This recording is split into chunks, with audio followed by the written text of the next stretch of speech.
Salam Bapak Ibu, saudara-saudari yang terkasih, salam kasih, damai dan sejahtera. Tuhan memberkati, menyertai dan melindungi kita semua. Mungkin ada yang mau disampaikan oleh Pak Tarno atau Ibu. Dari Ketua Lingkungan mungkin ada? Oh baik, jadi tidak ada ya Bu ya? Oh ya baik. Mari kita mulai ibadat rutin kita, sekaligus pertemuan pertama bahan APP tahun 2022 di lingkungan Santo Rupinus. Mari kita mempersiapkan hati, jiwa, dan raga kita untuk layak di hadapan Allah Bapa untuk beribadat dan mendalami pertemuan pertama APP tahun 2022. Mari kita mulai dengan lagu pembukaan. Lagu pembukaan Haleluya nomor 17. Mari kita menghadap bersama, 1, 2, 3. Mari kita menghadap bersama pada Allah, pada Allah. Kita haturkan terima kasih dengan segenap hati. Mari kita menghadap Allah bersyukur padanya.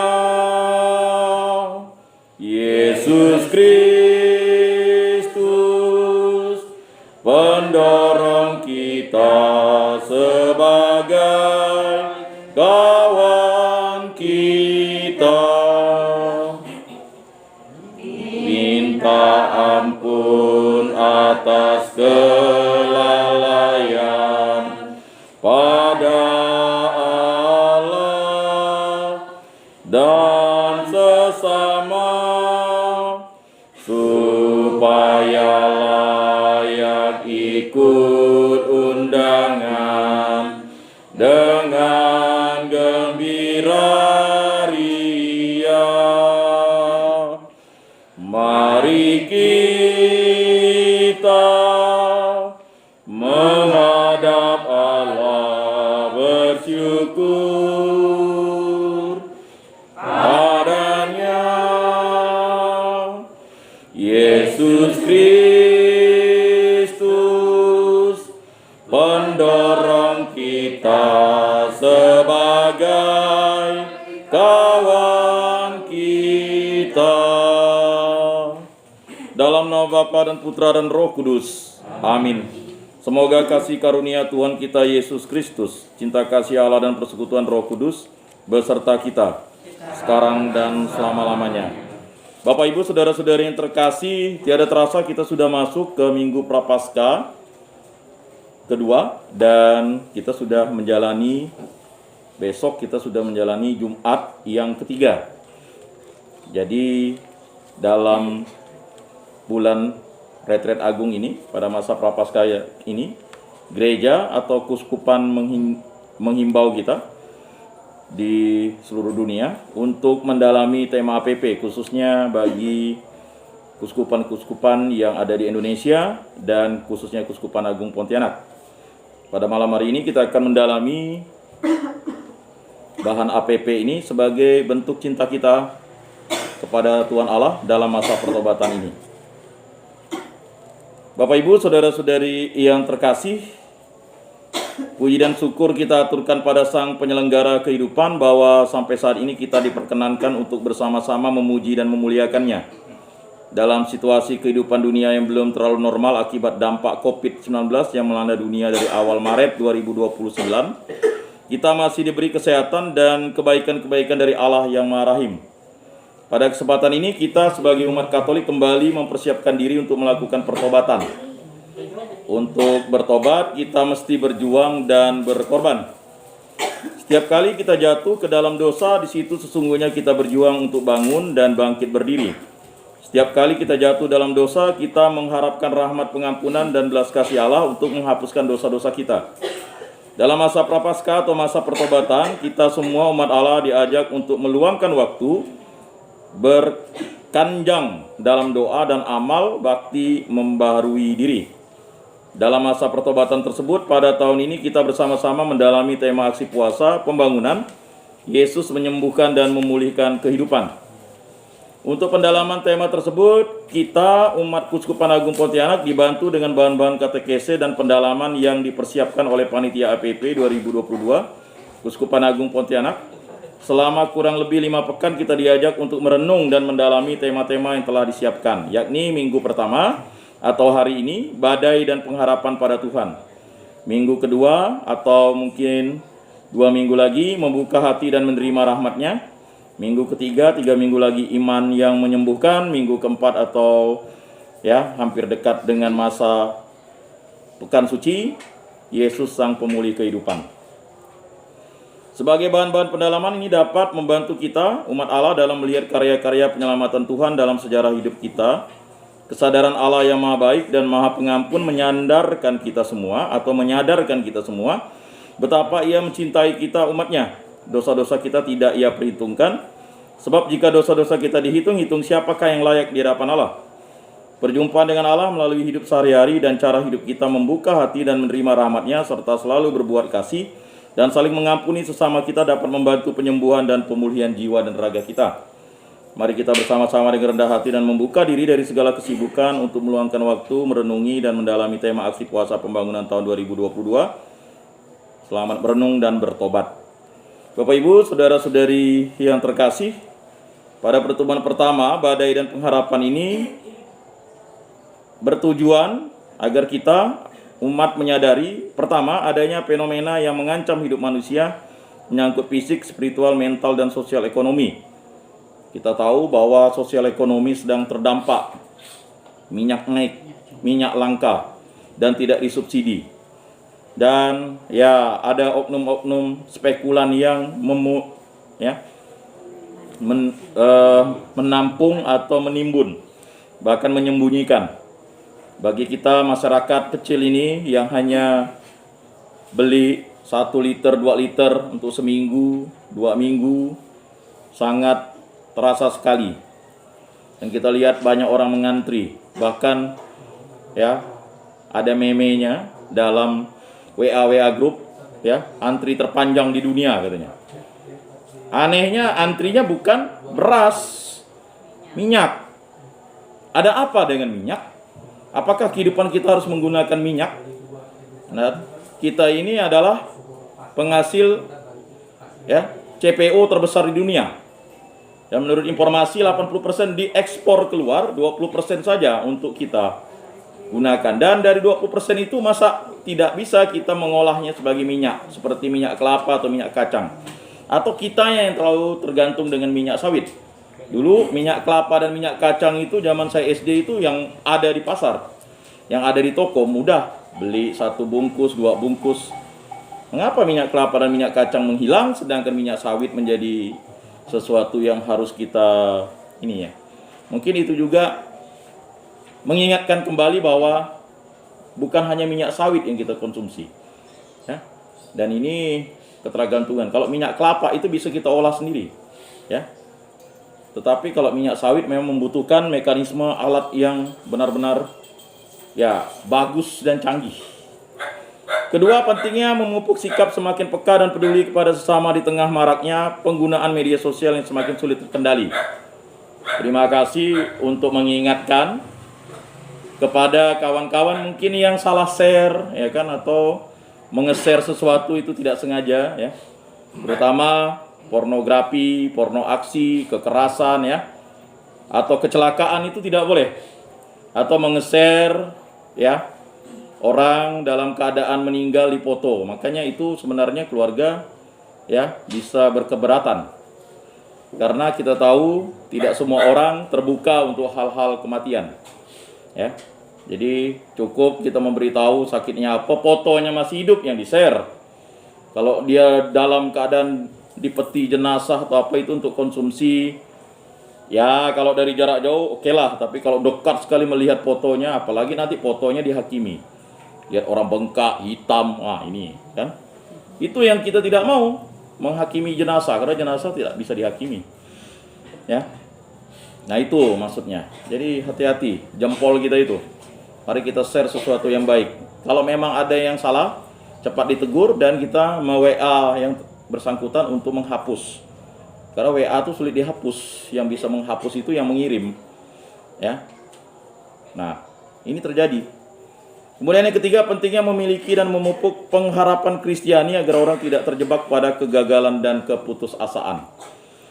Ya, hari-hari ini kita ingat, beberapa tragis, beberapa hari yang lalu kita dengar seorang oknum ya menggantung dirinya. Rupanya itu sepupu saya 3 kali. Saya tidak pernah ketemu dia lagi sejak kecil dari Sanggoledo. Saya tahu kampungnya sangat jauh, itu jalan kaki dari kampung nenek saya itu kurang lebih 3-4 jam naik. Ya. Itu memang ditulis dusun Nimpak tapi dusunnya Petabang namanya. Jadi kakeknya itu sepupu nenek saya. Ya, nenek saya asal dari Petabang. Jadi dari Ledo naik mudik motor air sekitar 4 jam. Ya. Mudik lebih lama karena harus melawan arus. Selanjutnya jalan kaki dulu 15 menit ke kampung nenek saya. Dan itu dia jalan kaki lagi. Jadi sangat sulit. Dan saya tahu perjuangan bapaknya itu dalam membesarkan mereka. Ya, mereka punya 5 anak, 1 perempuan yang berusaha berjuang untuk tinggal di Pontianak. Tetapi ya itulah gara-gara asmara ya mudah sekali menghabisi diri. Nah, kita tidak tahu persoalannya apa. Sudah dimakamkan di Bengkayang dan ya harapan ya dari kampung itu memang yang jadi polisi itu baru 2 orang, pamannya, adik bapaknya, dan dia. Ya dari dusun Petabang tuh jauh memang orang gunung dia. Ya, tragis. Dan saya tahu pengorbanan paman saya itu harus jual karet, mungkin ada jual lahan, berhutang, dan sebagainya. Sudah D3 keperawatan, ya. Lalu berhasil lulus menjadi bintara polisi. Dan ya itulah, kita tidak tahu. Makanya tadi, ya, dia memilih cara, ya, terbunuh diri, ya, membunuh dirinya. Menurut informasi saya tanya, ya kebetulan ada anggota DPP kita dan dia yang mendobrak pintunya, ya, saya langsung tanya ke anggota polisi yang menanganinya, dan tragis. Dan marilah kita memperhatikan itu. Dan itulah, ya, sudah sekian tahun tinggal di Pontianak tidak pernah main ke tempat. Padahal bapak saya sudah selalu katakan untuk, ya, mainlah. Ya, ke rumah abang-abangmu tuh. Memang sepupu 3 kali sih, udah jauh. Nah, mari kita memperhatikan keluarga-keluarga jauh kita tuh. Ya. Tidak daftar lagi di lingkungan Leonardus. Dia kan di Pisang Berangan tuh masuk lingkungan Leonardus. Yang ngontrak di situ. Ya, itulah pilihan hidup manusia. Manusia itu kalau dia imannya kecil ya itu mudah sekali. Ya, saya berharap dosa-dosanya diampuni. Itu harapan kita. Ya, tinggi 175, ganteng. Kita pun tidak pikir dia orang Dayak kan? Seperti orang Manado. Putih. Ya memang dari sebelah itu memang mereka rata-rata tinggi begitu. Ya. Jadi seperti itu. Nah, itu keputusasaan. Memang betul tema badai dan pengharapan itu. Baik Bapak Ibu saudara-saudari yang terkasih, kita juga bersyukur atas kesehatan dan keselamatan keluarga besar Bapak Sutarno, terutama Bapak Tarno yang sudah dianugerahi usia 83 Bu ya tahun ini, luar biasa. Semoga kita bisa mencapai usia seperti beliau juga, dan juga beberapa di lingkungan ini. Yang tertua itu Ibu Maria Leha kalau tidak salah ya, 87 ke 86 ya. Ya. Setelah itu baru ya bapaknya Mbak Agus Pak Nangkin ya. Ya, 86 kalau tidak salah ya. Nah. Kemudian ya rata-rata luar biasa. Ya, semoga lingkungan ini panjang umur, sehat, dan selalu hidup rukun, damai, dan sejahtera. Kemudian mohon berkat dan bimbingan atas kelancaran dalam menjalankan studi bagi cucu dan keluarga besar. Nah, jadi cucu Pak Tarno udah ada 10 ya kali ya Bu? 9. Ya kan 9. Ya ada yang kembar. Jadi lingkungan kita tuh unik. Gang Tebu baru ini kembar, Gang Tebu 2 kembar, Gang Aren juga kembar. Nah, jadi memang luar biasa. Ya, jadi 3 gang ini dianugerahkan kembar begitu. Ya. Mudah-mudahan ada yang kembar namanya Rupinus dan Rupina, laki-laki perempuan kan? Nah, mudah-mudahan ya siapa tahu kan? Misalnya Bang Alek nanti dapat pasangan, lalu namanya kembar kan? Rupinus dan Rupina. Ya, supaya untuk mengingatkan lingkungan ini, kita berdoa agar Santo Rupinus ya selalu mendoakan kita di surga. Santo Rupinus itu seorang uskup. Ya, jadi seperti itu. Kemudian juga keluarga ini berdoa untuk ketenangan dan kedamaian jiwa bagi arwah keluarga besar yang telah berpulang. Mungkin dari keluarga adik-beradik Pak Tarno ya. Dari orang tuanya dan juga keluarga dari Bu Tarno ya yang sudah meninggal dunia, agar diampuni dosa-dosanya jika berada di api penyucian dan juga jika sudah bergabung dengan para kudus di surga menjadi pendoa baik bagi keluarga dan juga bagi kita umat lingkungan Santo Rupinus. Bapak Ibu, saudara-saudari yang terkasih, marilah kita mengakui dosa dan kekurangan kita supaya kita layak beribadat di hadapan Allah Bapa di surga. Saya mengaku kepada Allah yang Maha Kuasa dan kepada saudara sekalian bahwa saya telah berdosa dengan pikiran dan perkataan, dengan perbuatan dan kelalaian. Saya berdosa, saya sungguh berdosa. Oleh sebab itu saya mohon kepada Santa Perawan Maria, kepada para malaikat dan orang kudus, dan kepada saudara sekalian, supaya mendoakan saya pada Allah Tuhan kita. Semoga Allah memandang dan memperhatikan kita, semoga Ia menunjukkan kerelaan hatinya, serta memberikan pengampunan dosa dan damai sejahtera kepada kita. Amin. Tuhan kasihanilah kami, Tuhan kasihanilah kami, Kristus kasihanilah kami, Kristus kasihanilah kami, Tuhan kasihanilah kami, Tuhan kasihanilah kami. Marilah kita berdoa. Ya Bapa, kami bersyukur kepadamu karena Engkau menciptakan dunia dan segala isinya begitu indah dan baik adanya. Manusia Kau beri akal budi yang cerdas agar dapat mengolah hidupnya, dunia dan segala isinya dengan bijaksana dan berdaya guna untuk kepentingan bersama. Namun kami manusia tidak pernah merasa puas, bahkan cenderung serakah. Segala yang ada kami arahkan pada kepentingan diri semata, sehingga kami jatuh pada rusaknya keutuhan kami sebagai ciptaan-Mu. Kami mohon semoga kebaikan-Mu menyadarkan kami akan perilaku yang kurang bersahabat pada kepentingan bersama dan kemuliaan nama-Mu. Kami juga bersyukur atas kesehatan dan keselamatan keluarga besar Bapak Sutarno, beserta istri, anak-anak, cucu, dan mungkin sanak famili kerabat hendetolan mereka yang masih hidup di dunia. Semoga hidup rukun, damai, dan sejahtera. Begitu juga kami warga lingkungan Santo Rupinus. Juga mohon berkat dan bimbingan. Semoga lancar dalam studi, pelajaran di sekolah bagi cucu dalam keluarga besar Pak Tarno.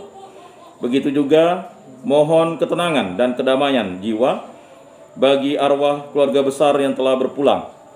Semoga mereka yang sudah berpulang, yang masih di api pencucian, Engkau ampuni dosa-dosanya, dan yang sudah berbahagia bersama para kudus di surga menjadi pendoa bagi keluarga besar Bapak Sutarno di dunia dan juga bagi keluarga besar lingkungan Santo Rupinus.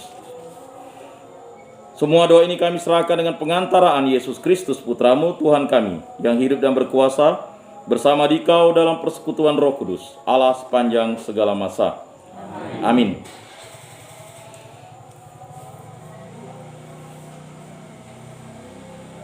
Marilah kita mendengarkan bacaan kitab suci. Inilah Injil suci menurut Lukas. Dimuliakanlah Tuhan. Pencobaan di padang gurun. Yesus yang penuh dengan Roh Kudus kembali dari sungai Yordan, lalu dibawa oleh Roh Kudus ke padang gurun. Di situ ia tinggal 40 hari lamanya dan dicobai iblis. Selama di situ ia tidak makan apa-apa dan sesudah waktu itu ia lapar. Lalu berkatalah iblis kepadanya, "Jika engkau anak Allah, suruhlah batu ini menjadi roti." Jawab Yesus kepadanya, "Ada tertulis manusia hidup bukan dari roti saja." Kemudian ia membawa Yesus ke suatu tempat yang tinggi dan dalam sekejap mata ia memperlihatkan kepadanya semua kerajaan dunia.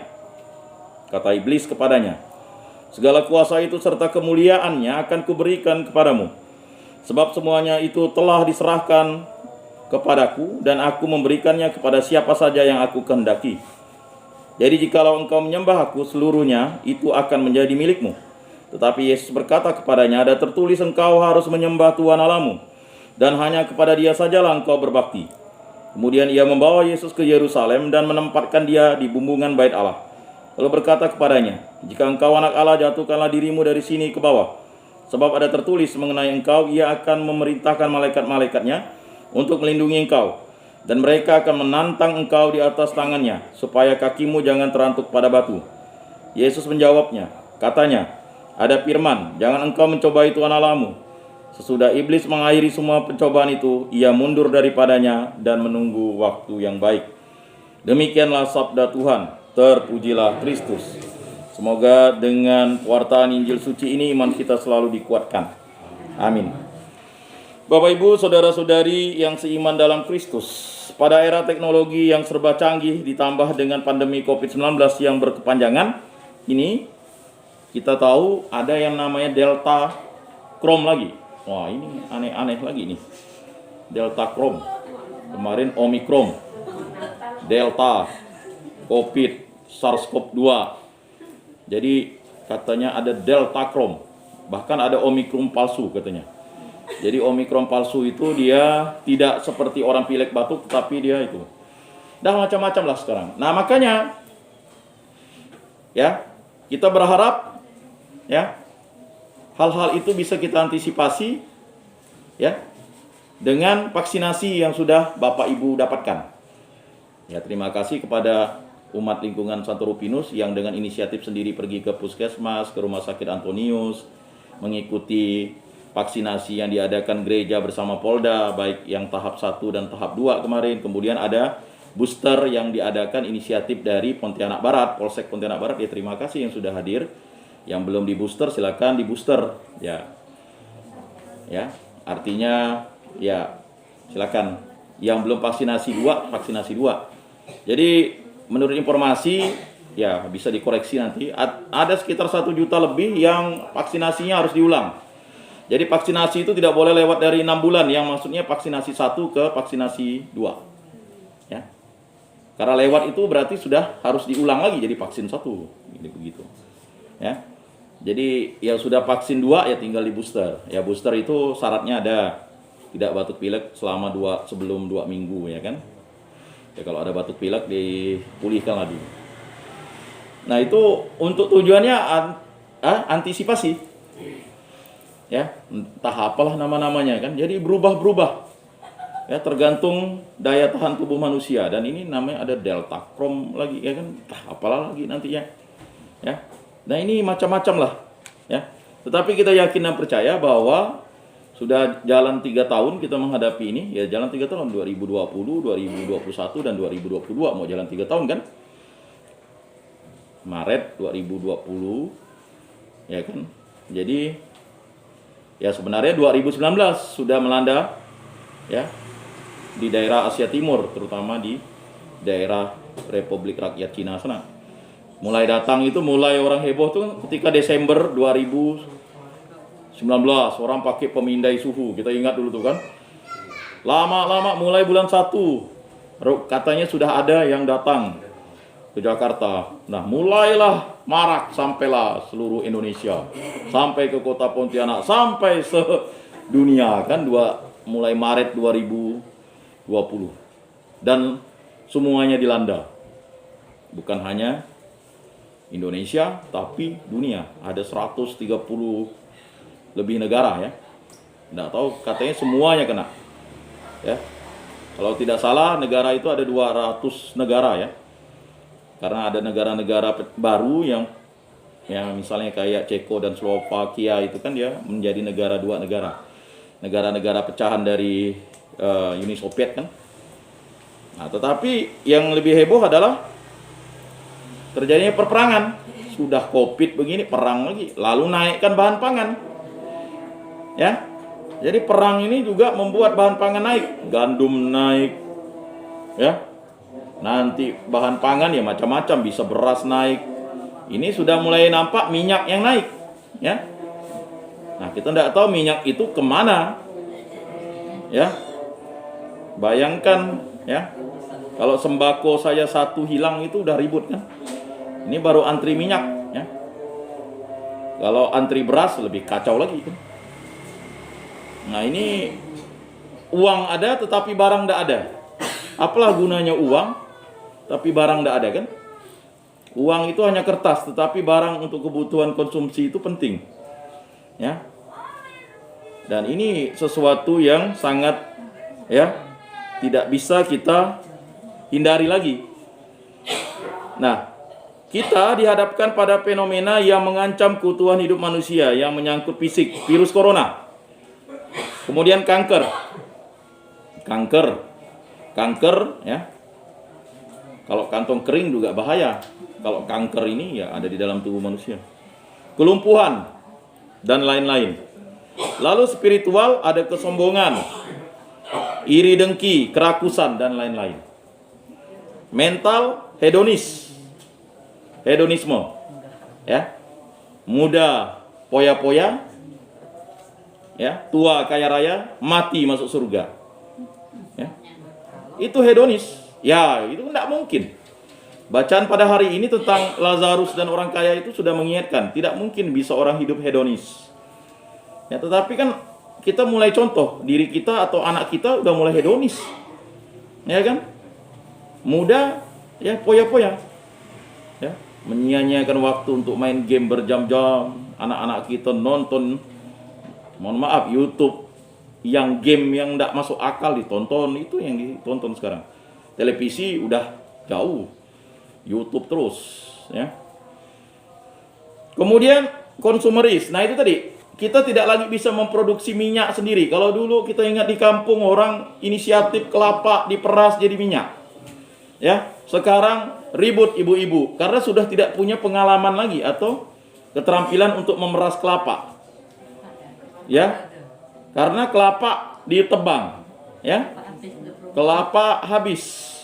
Padahal dulu kita ingat setiap rumah ada kelapa.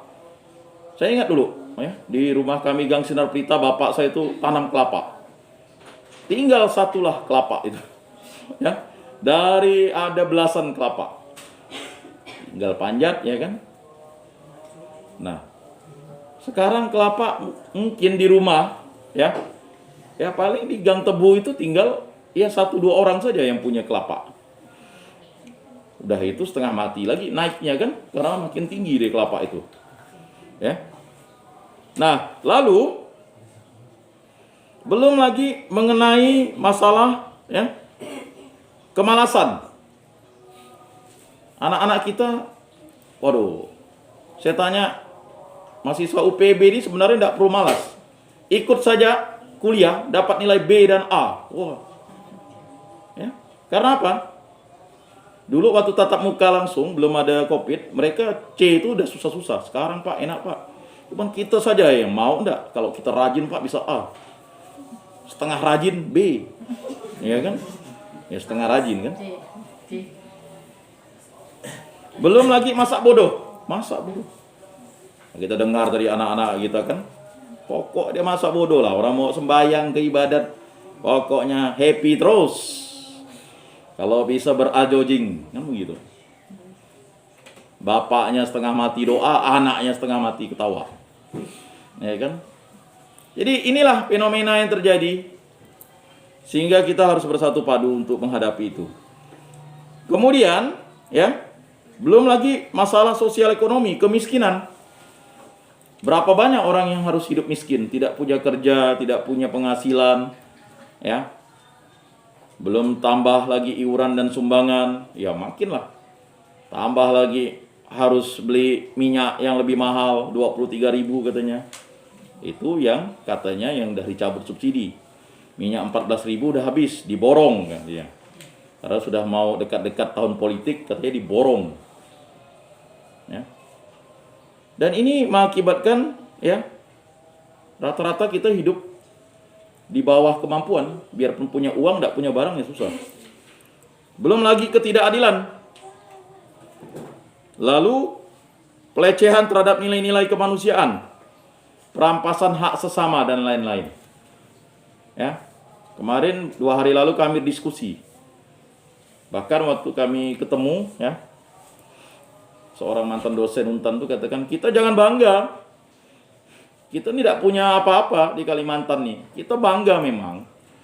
Nanti Kalimantan jadi IKN. Tapi apakah kita ini punya dampak yang ya bagus enggak? Udah kita persiapkan enggak SDM kita? Anak-anak kita sudah, ya itulah saya katakan, untuk mempersiapkan itu minimal lah D3 lah, kuliah lah. Ya. Kalau dulu mungkin orang tua kita atau generasi-generasi SMA sudah bisa sangat bagus ya kan. Kalau minimal sekarang kalau tinggal itu kota tuh D3 lah. Ya. Minimal diploma, karena memang ya untuk menaikkan IPM tuh seperti itu. Ya kalau mampu sekarang ya S1, S2, S3. Ya. Jadi jangan sampai kita ketertinggalan dalam bidang pendidikan. Ya. Nggak mau sekolah. Sekolah di Santo Rupinus di dekat-dekat nih. Ya, mau sekolah paling gampang dan paling dekat kan. Mau negeri ada STM, SMK 4, ya kan? Mau misalnya sekolah sore ada koperasi. Mau SMP, kata bahasa orang sana tebayak di sini kan. Nah, tinggal mau sekolah aja. Ya. Nah, ini agak sulit kalau kita tidak mau terdidik. Ya. Realitas ini sangat berpengaruh pada hampir semua sendi kehidupan, termasuk pada tatanan kehidupan beriman. Kalau kita mau jujur, ya, akar terdalam dari persoalan itu adalah karena iman kita yang belum sepenuhnya mengakar. Ya. Mengapa istilah mengakar? Mengakar itu sebenarnya akar itu redik. Kalau mengakar itu radikal. Makanya kita harus mengakar sebenarnya iman kita. Ya, kita harus punya sifat militan. Militan itu bukan jelek. Militan itu artinya kita memang harus beriman dengan kuat. Ya. Kita tidak mudah terombang-ambingkan. Oleh karena itu kita perlu mawas diri dengan memperhatikan pentingnya menumbuhkan kepekaan iman dan sosial, bela rasa, saling menghargai serta semangat mau berbagi sebagai wujud konkret penghayatan iman kita pada Kristus Tuhan Sang Pencipta, Penyembuh dan Pemulih kehidupan kita. Ya, di lingkungan Santo Rupinus tuh yang datang tuh ini ya, bisalah kita paling 1-2 muka baru, ya.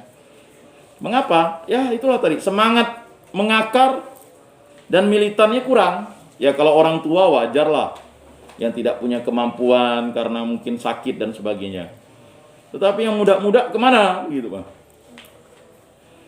Nah, ini perlu dipertanyakan. Alasan Covid, ya kan? Masa 3 tahun ini Covid terus? Ya. Tetapi kita bisa lihat dia ada di warkop, ada di pasar, ya kan? Berbagai macam alasan. Dan ini juga dampak dari bahwa kita mulai sangat tidak memperhatikan iman kita. Bapak Ibu, saudara-saudari yang terkasih, bacaan di Padang Gurun ini, ya, ini udah adalah bacaan yang selalu dibacakan. Pencobaan di Padang Gurun. Ya. Ini merupakan suatu refleksi iman yang dalam bahwa Tuhan Allah saja dicobai oleh iblis. Ya. Bayangkan, iblis. Ya, sebelum dia jadi iblis, dia itu malaikat. Kita tahu, ya, ada yang namanya malaikat yang diciptakan Allah dari pantulan Allah sendiri. Nah, malaikat itulah yang memimpin sepertiga malaikat untuk memberontak terhadap Allah. Dan dia akhirnya memberontak dan dia akhirnya mengutuki dirinya menjadi iblis. Nah, iblis ini dia luar biasa sekali. Tuhan Allah dicobainya, sang penciptanya. Nah, pengalaman dan sikap Yesus terhadap godaan setan kiranya dapat mengingatkan kita betapa pentingnya menyadari bahwa di depan kita ada badai berupa godaan-godaan dan segala sesuatu yang ada di sepenuhnya adalah milik Tuhan. Ya. Godaan dunia. Ya. Kalau kita tidak tahan menghadapi godaan dunia, menghadapi godaan iblis dan godaan hawa nafsu, apa yang terjadi? Kita putus asa seperti tadi yang saya ceritakan. Ya. Lelaki ganteng. Kalau bagi perempuan ideal lah 175, aparat lagi, D3 keperawatan. Ya. Bayangkan ya. Nah, disitulah kita tahu bahwa fisik itu tidak menjadi suatu jaminan. Kalau rohaninya kerdil, akibatnya seperti itu. Ya. Walaupun dia sudah intelektualnya bagus, jasmani oke, ya. Pekerjaan oke, tetapi tidak punya yang namanya kedekatan dengan Tuhan Allah. Nah, itu adanya godaan yang ketiga. Untuk menjatuhkan diri dari bumbungan bait Allah itu kan sama seperti Yesus tahu ini bunuh diri. Ya, kamu mencobai aku bunuh diri katanya. Ya, setelah cobaan pertama kedua tidak bisa dilakukan oleh iblis. Janganlah kita bersikap mengaku-ngaku seolah-olah kitalah pemiliknya. Sikap tidak tahu dari ini adalah dasar munculnya kesombongan dan keserakahan yang berujung pada kehancuran bagi manusia itu sendiri dan seluruh ciptaan. Ya. Maka di gereja, kalau kita datang ke gereja kan semuanya berdosa. Saya berdosa, saya berdosa, saya sungguh berdosa. Ya, itulah yang kita ucapkan. Kan tidak pernah kesombongan dulu. Harus benar-benar kita bertobat. Karena kita datang ke gereja itu yang bisa menyucikan dan menebus dosa kita hanyalah Tuhan Allah, Yesus Kristus, Roh Kudus. Nah, tema pertemuan ini mengingatkan betapa pentingnya kita selalu rendah hati, mengoreksi dan introspeksi diri sebagai diri sebelum bertindak. Sebelum bertindak. Diskusi kita kemarin saya bawa di rapat, walaupun tidak ada agenda rapatnya. Sayang ketua lingkungan tidak datang kemarin itu, dijelaskan detail oleh pastor. Ya. Detail dijelaskannya. Jadi ini pastor, para ketua lingkungan, para umat yang mana katanya? Wah, sekali umat yang mana? Saya mau tunjuk Pak Armadi tak datang. Saya tunjuklah Pak Her. Jawab Pak Her. Ya kan? Ya, biar jelas. Ya, semua kita harus introspeksi. Ya kan, umat bertanya, pastor menjawab. Karena saya sudah tidak bisa menjawab lagi. Yang tidak datang salah sendiri, tak dapat penjelasan kan. Yang datang ya sudah paham. Ya. Mengenai laporan itu kan memang sudah sesuatu yang wajib dilaporkan. Itu kan ada dalam pola kebijakan Dewan Pastoral Paroki tahun 2010 itu dituangkan. Bahkan stipendium itu dalam kanon itu, ya. Itu sudah dijelaskan. Tetapi dijelaskan pastor lagi supaya umat itu mengerti dan memahami, kan begitu. Sampai pastor katakan, ya, saya tidak perlu ditetapkan itu bagi pastor yang luar. Kalau saya itu tidak masalah dikasih 50.000 oke, dikasih 100.000 oke. Bayangkan pastor sampai udah mengatakan seperti itu, saking umat bertanya dan mendesak. Ya kan? Jadi semua pertanyaan-pertanyaan itu tetap kita sampaikan. Karena di dalam masa pertobatan ini tidak perlu ada tipu-tipu, manis di depan pastor, ya pastor, iya pastor. Pastor sudah makan dah, habis itu udah makan nanya lagi, uang makan pastor ini kemana katanya. Itu kan sama juga dengan sesuatu yang kita berikan tidak ikhlas. Nah itu yang sudah dijelaskan ya. Kalau memang penjelasannya masih belum komplit ya silakan datangilah pastor. Ya. Tanya langsung. Umat yang mana Pak Yakobus katanya? Pastor, saya bilang kan umat bertanya kan begitu. Kan kita mau anonimkan umat tapi jangan kalian ini mengatakan umat yang mana katanya. Saya jelaskan, ya silakan Pak Her saya bilang.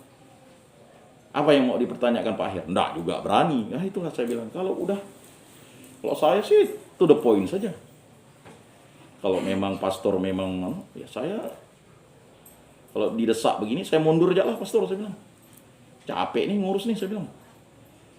Nggak ada keterbukaan. Ya kan? Saya sih fair-fair saja ngomong. Nggak ada yang mau saya tutup-tutupi. Kalau salah ya salah, kalau benar ya benar.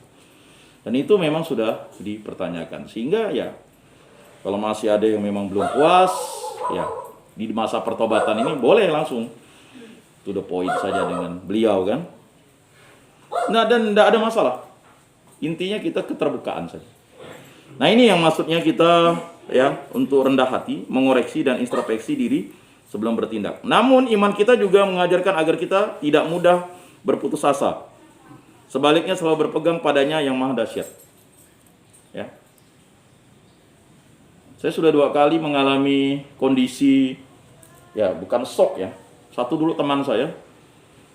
Itu teman paling slow lah. Saya bilang kalau masalah itu enggak masalah bagi dia. Dia paling terlambat lah di antara kami. Udah dia datang terlambat, mukanya slow, dimarah guru pun slow gitu. Ini manusia ini saya bilang tabah. Ya kan? Tabah. Hebat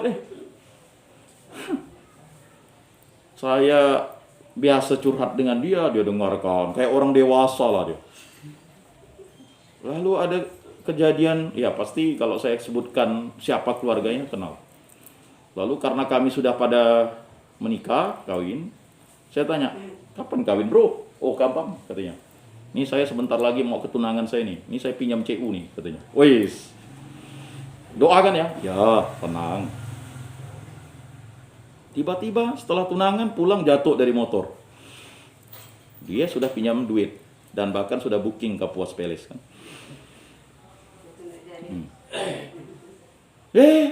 Dengar-dengar lalu pada sebelum Natal, saya lupa tahun berapa, dia bilang mau menghabisi dirinya. Wah, bayangkan D3 keperawatan, bekerja di rumah sakit yang terkenal di Pontianak ini, rumah sakit Katolik kan?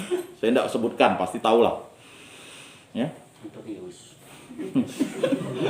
Lalu itu akhirnya pada suatu kesempatan dia ngajak mamanya, padahal mau ketemu Pastor Paulus Kota untuk diberikan nasihat. Rupanya dia diputuskan tunangannya, ya kan? Ya mohon maaf saya tidak body shaming ya. Kami bahas, ya ampun ini sih sebenarnya yang harus KO nih yang tunangannya ini. Udah undangan jadi, sudah booking tempat, ya. Ya akhirnya ya dia suruh mamanya masak pagi, setengah jam kok enggak buka-buka pintu. Mamanya curiga, dobrak pintu oleh kawannya ya begitulah. Dia tulis dalam undangannya, cinta bisa menemukan jalannya sendiri-sendiri. Waduh, kami debat lah. Akhirnya enggak bisa melayat kami itu berdebat. Besok aja lah kita melayat kan. Waduh. Kayaknya dia enggak tega lah kita melayat dia gitu. Ya keluarganya masih tutup, bilang enggak ya. Tetapi kawan yang mendobrak itu begitu. Ya. Nah, kejadian yang kemarin begitu juga kan. Kita tidak tahu. Ya. Jangan berpikir orang yang diam, yang dewasa, yang kita ajak komunikasi, justru orang yang mengungkapkan persoalannya itu justru akan tenang dia punya batin. Karena apa?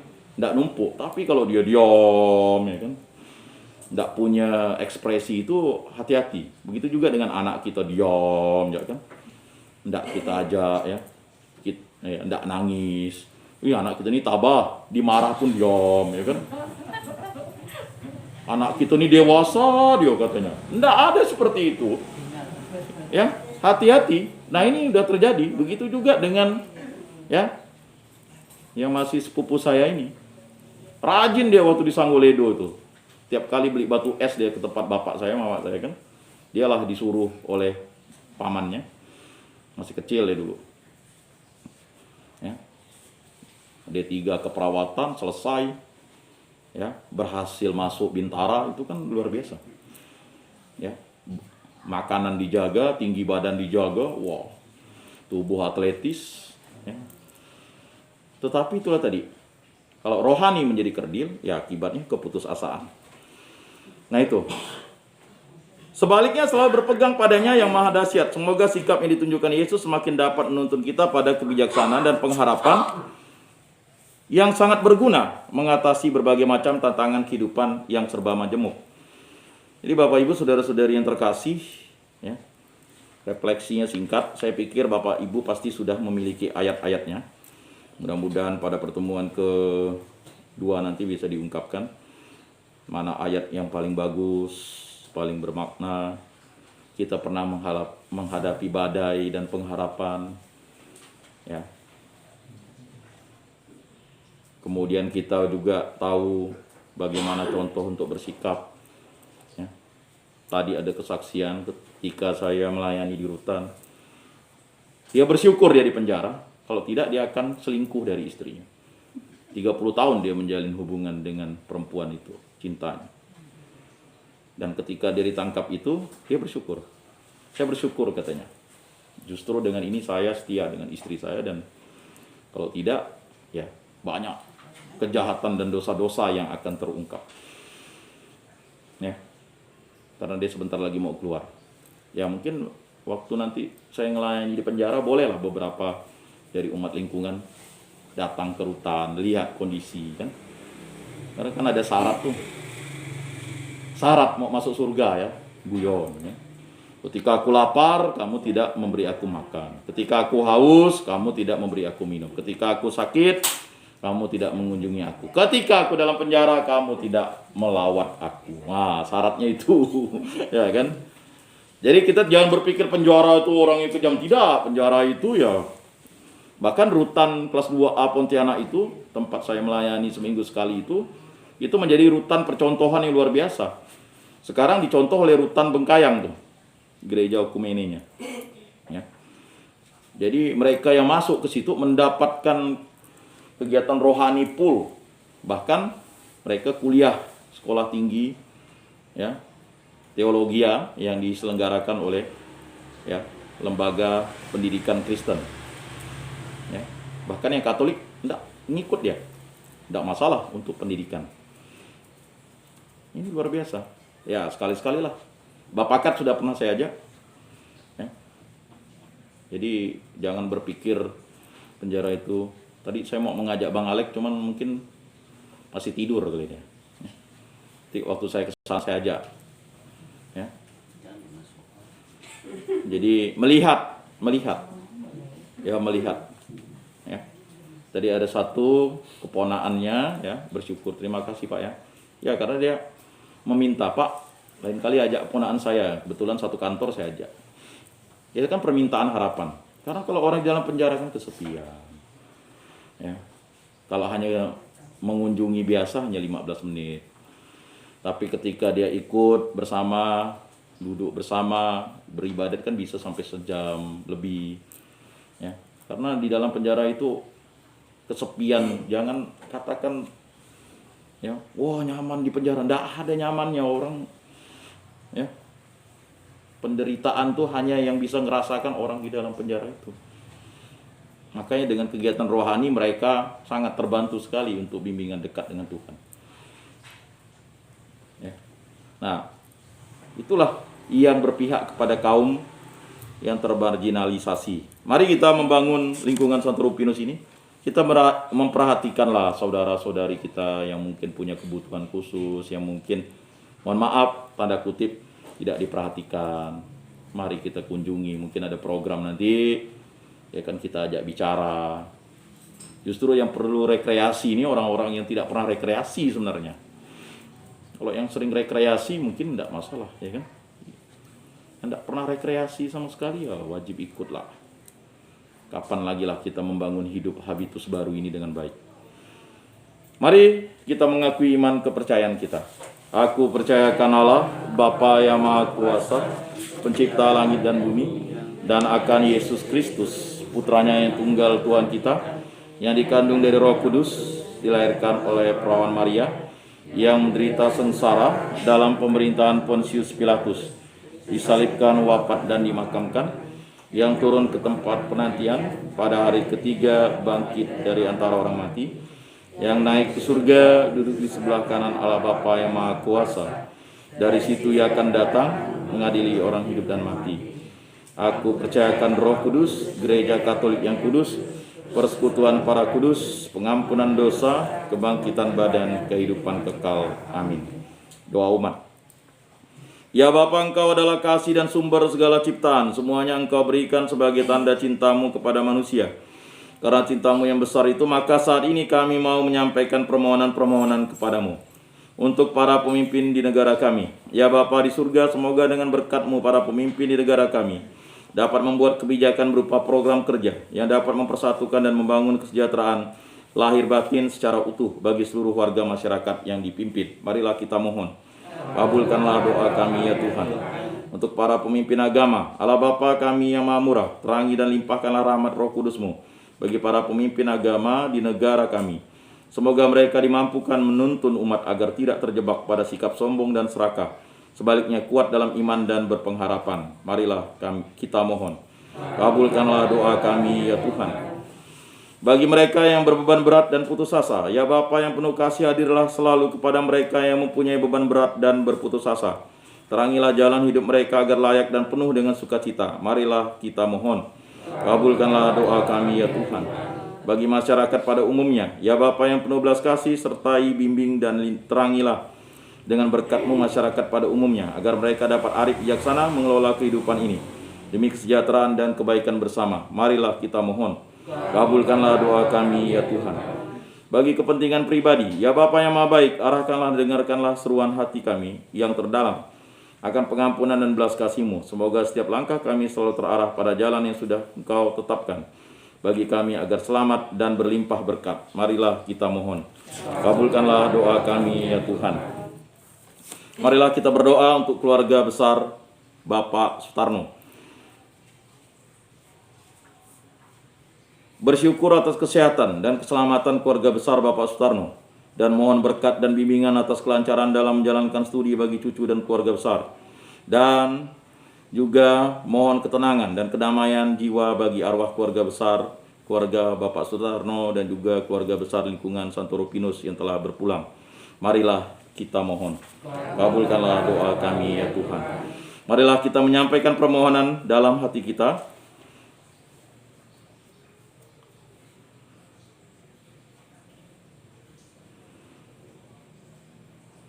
Marilah kita mohon. Kabulkanlah doa kami ya Tuhan. Allah Bapa yang Maha Baik, demikianlah permohonan kami anak-anak-Mu. Semoga hidup kami selalu Engkau perbaharui agar berkenan bagi kemuliaan Putra-Mu. Semua doa ini kami sampaikan kepadamu dengan pengantaran Kristus Putra-Mu, Tuhan dan Juru Selamat kami, kini dan sepanjang masa. Amin. Kolekte dan lagu. Buku lagu nomor 57.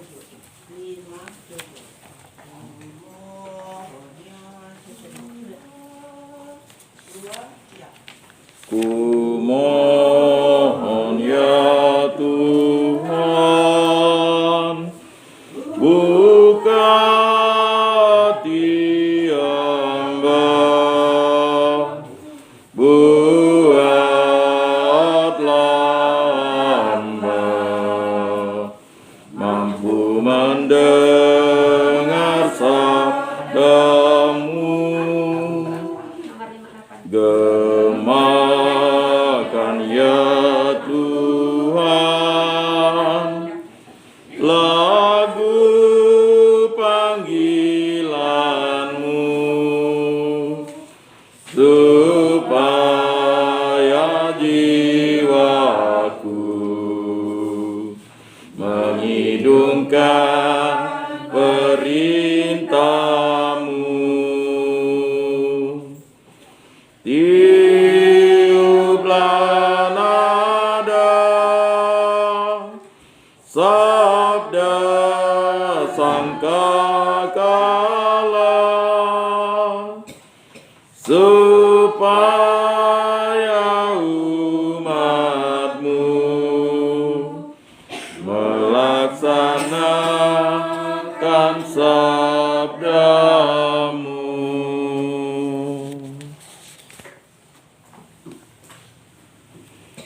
Atas petunjuk penyelamat kita dan menurut ajaran ilahi, maka beranilah kita berdoa. Bapa kami yang ada di surga, dimuliakanlah namamu, datanglah kerajaanmu, jadilah kehendak-Mu di atas bumi seperti di dalam surga. Berilah kami rezeki pada hari ini, dan ampunilah kesalahan kami, seperti kami pun mengampuni yang bersalah kepada kami. Dan janganlah masukkan kami ke dalam pencobaan, tetapi bebaskanlah kami dari yang jahat. Amin. Marilah kita saling memberikan salam damai. Damai Kristus, salam damai.